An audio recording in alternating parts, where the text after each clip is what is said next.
बच्चों आज का टॉपिक है हमारा हार्मोन का एक्शन। ठीक है, उसकी मैकेनिज्म हमको पढ़नी है। तो आपको पहले ही हम बता चुके हैं कि जो हार्मोन होते हैं उनका जो केमिकल नेचर होता है वो 2 टाइप्स का होता है। ठीक है, हार्मोन का जो केमिकल नेचर है वो 2 टाइप्स का होता है। फर्स्ट जो होते हैं वो प्रोटीनीसियस होते हैं, मतलब प्रोटीन के बने होते हैं। ठीक है, और जो दूसरे होते हैं वो किसके बने होते हैं, लिपिड्स से बने होते हैं। तो उनको हम स्टेरॉइड्स कहते हैं। तो क्या बोलेंगे, स्टेरॉइड्स, जो किसके बने होते हैं, लिपिड या फैट के बने होते हैं, बसा। ठीक है, तो इस तरीके से हम यहाँ पे इनकी एक्टिविटी जो होती है, मैकेनिज्म होती है वो अलग होती है, और इनका एक्शन जो होता है या मैकेनिज्म होती है वो अलग होती है। किस तरीके से देखिए, यहाँ पे जो डायग्राम आप देख रहे हैं, दिस इज मेम्ब्रेन। ठीक है, किसी भी ऑर्गन की ये क्या है, मेम्ब्रेन है, सेल मेम्ब्रेन है, क्योंकि जो भी ऑर्गन्स होते हैं वो किससे मेडअप होते हैं, सेल से बने होते हैं। कोई भी जो ऑर्गन होगा वो किससे बना होगा, बहुत सारी सेल्स से बना होता है। तो सेल के चारों ओर क्या होती है, मेम्ब्रेन होती है। और हमें ये पता है कि जो मेम्ब्रेन होती है ना वो बाइलिपिड लेयर्स हैं। ये लिपिड है और ये भी लिपिड है, और बीच में प्रोटीन होता है। ठीक है, तो प्रोटीन यहाँ पे शो नहीं किया है। तो जो हॉर्मोन्स होते हैं उनका ना ये मेम्ब्रेन पर रिसेप्टर्स पाए जाते हैं। तो जो प्रोटीन हार्मोन होते हैं या प्रोटीन से बने जो हार्मोन होते हैं उनके रिसेप्टर्स कहाँ होते हैं, मेम्ब्रेन पर। लेकिन जो स्टेरॉइड्स होते हैं उनके रिसेप्टर्स ना मेम्ब्रेन पर नहीं होते। तो यहाँ पर हम प्रोटीन का देख रहे हैं। तो मान लीजिए यहाँ पर हार्मोन है, ये इंसुलिन है, suppose that this is insulin. Insulin hormone है, ये प्रोटीनियस है या प्रोटीन नेचर का है। अब ये यहाँ पर आएगा हार्मोन ब्लड के थ्रू। तो suppose that this is interstitial fluid, और यहाँ पर हार्मोन ब्लड के थ्रू यहाँ पर आ गया है। मेम्ब्रेन पे ये रिसेप्टर है, रेड कलर का जो बना है ये रिसेप्टर है, इसने इसको एक्सेप्ट किया। सो ये इसने एक कॉम्प्लेक्स बनाया जिसको हम बोलेंगे हार्मोन रिसेप्टर कॉम्प्लेक्स। ठीक है, हार्मोन रिसेप्टर कॉम्प्लेक्स ये फॉर्म हो गया है।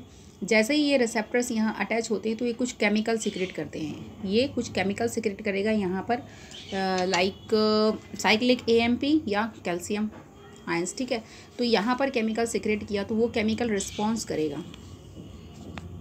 ये क्योंकि ये तो बाहर, ये अंदर तो नहीं आ पाएगा, लेकिन ये मैसेज यहाँ पर भेजेगा केमिकल के थ्रू, और यहाँ पर जो बायोकेमिकल रिएक्शंस हो गया, रिस्पॉन्स होगा, वो स्टार्ट हो जाएगा।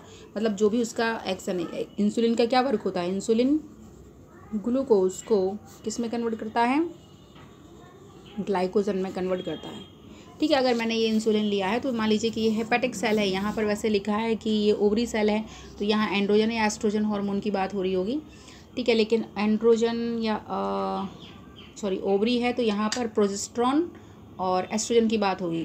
तो both hormone or steroids, but insulin is protein का फॉर्म है, ये प्रोटीन से बना हुआ है। तो ये लिवर सेल की बात कर लेते कि ये लिवर सेल है। ठीक है, हेपेटोसाइट है, तो उसके अंदर की बात होगी। तो यहाँ पर आकर ये क्या करेगा, ग्लूकोज को ग्लाइकोजन में कन्वर्ट करेगा। ये वर्क हो जाएगा किसका, इंसुलिन का। अब यहाँ पर नेक्स्ट है स्टेरॉयड हार्मोन कैसे वर्क करते हैं। तो स्टेरॉयड हार्मोन के रिसेप्टर्स ना कहाँ होते हैं, वो सेल मेम्ब्रेन पर नहीं होते हैं। ये भी कोई सेल है, उसकी ये मेम्ब्रेन बनी है, यहाँ ये हार्मोन है। हार्मोन यहाँ से अंदर डायरेक्टली आ जाएगा, क्योंकि ये स्टेरॉयड की बनी हुई है, लिपिड की बनी हुई है, और ये भी लिपिड ही नेचर का है। तो ये फ्रेंड है, इसलिए इसको ये एंट्री दे देगा ईजिली। अब जो लिपिड हार्मोन है उसके रिसेप्टर्स या तो साइटोप्लाज्म में बिखरे हुए होते हैं या न्यूक्लियर मेम्ब्रेन पर लगे होते हैं, दिस इज न्यूक्लियस, और या फिर इसके अंदर रिसेप्टर्स पाए जाते हैं। सो यहाँ पर मैंने अंदर वाला जो रिसेप्टर उसका यूज़ किया है। सो स्टेरॉयड हार्मोन अंदर आ गया है, और यहाँ पर इसने हार्मोन रिसेप्टर कॉम्प्लेक्स का फॉर्मेशन किया है, दिस इज हार्मोन। ये अपना रिस्पॉन्स केमिकल, ये अपना वर्क करेगा तो ये DNA पर एक्शन करेगा। ये DNA है, DNA से क्या बनेगा, mRNA। ये mRNA है, mRNA कोई प्रोटीन बनाएगा। ठीक है, कोई स्पेशल टाइप्स की क्या बनाएगा, प्रोटीन बनाएगा, और प्रोटीन अपना वर्क करेगा।